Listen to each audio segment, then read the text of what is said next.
मोनफ्रोमबो जिल्ला मोनफ्रोमबो डिस्ट्रिक्ट मोनफ्रोमबो साब डिभिजनाव दिनै लामा हान्जा सुनाय हाबाफारिखौ लानाय जादों जे बिनि गेजेरजों दुलाराय बर' फरायसा आफादा जि बड'फानि जि सानस्रिफोरखौ लानानै खामानि मावबाय थानाय जादों जे बेखौनो दिनैनि दिननि गेजेरजों आरोबाव जों फिन बेखौ बल मोनसे स्टेप लानानै दिनैनि बे हाबाफारिखौ लानाय जादों बेयाव जों मोन्थोर हिसाबै बुहुमनि बर'फोर खौसेसा होननानै लानाय जादों दा बिनि कनसेप्टआ बेनो जागोन जे बुहुमाव बर'फ्रा फैबाय थानाय समाव बुहुमाव रायजो जानांगौ गोनां जायोब्ला बा बुहुमाव रायजो जानानै थांनानै थानांगौ गोनां जायोब्ला बर'फ्रा मास्टार रेस आरो बिनि गेजेराव जों खौसेथि जेरैखि जाया थाथारनांगोन जे नंखाय राजनितिखौ लानानै बर' हारिनि गेजेराव जि दिनैनि गेजेराव जि गावस्रालायनाय दङ जे बे जेन आरो बर'फोरनि गेजेराव जाया बेखौ लानानै दिनै दुलाराय बर' फरायसा आफादा हारि नाङैनो बे हाबाफारिखौ लानाय जादों फैबाय थानाय समाव बड'फानि जि सानस्रि आरो सान्दोंखौ लानानै गेरेमसा बर' माहारि दानांगौनि थाखाय जिखिनि खामानि मावगासिनो दङ बेबायदि खामानि मावनायाव साफ्रोमबो रायजो राजाफ्रा फिन बाहागो लानानै आरोबाव बर' हारिखौ मास्टार रेस गेरेमसा बर' माहारि दानायाव जेन आरोबाव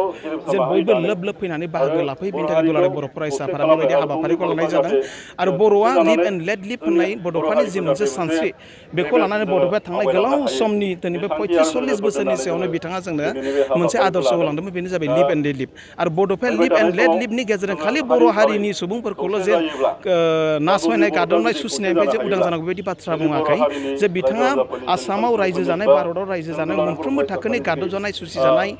आरो नासयजानाय सुबुंफोरखौ समानै बोखांबोनो थाखाय बिथाङा लिभ एन्ड लेट लिभ कनसेप्टखौ लानानै दिनै खामानि मावबाय थानाय जाबोदोंमोन बर' फरायसा आफादा नैबे लिभ एन्ड लेट लिभ कनसेप्टखौ लानानै दिनै खामानि मावदों बिनि गेजेरजों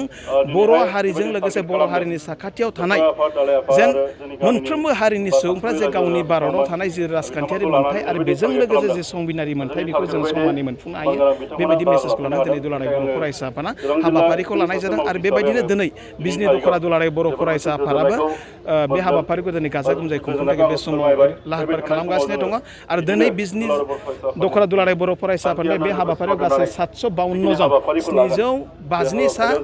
मावथि बिथांमोना दिनै बाहागो लादों आरो बेजों लोगोसे निसिमा दख'रा दुलाराय बर' फरायसा आफादनिफ्राय गासै 312 सा गासै 1064 सा दिनै मावथिफ्रा बे रथसआव बाहागो लानो थाखाय बिथांमोना रेडि जादों आफा अबंगसानि खाथियाव आर'ज गाबबाय जे बे रथसनि गेजेरजों एबसुआ जिखिनि मिशन आरो बिजनखौ लानानै खामानि मावदों बे बर' हारिनि मोनफ्रोमबो न'खराव जों सहैनानै गेरेमसा बर' माहारि दानाय आरो खौसेथिखौ बिथा खालामनानै एबसुआ जिखिनि खामानि मावनाय बे हाबाफारियाव जों जाफुंसार जायो।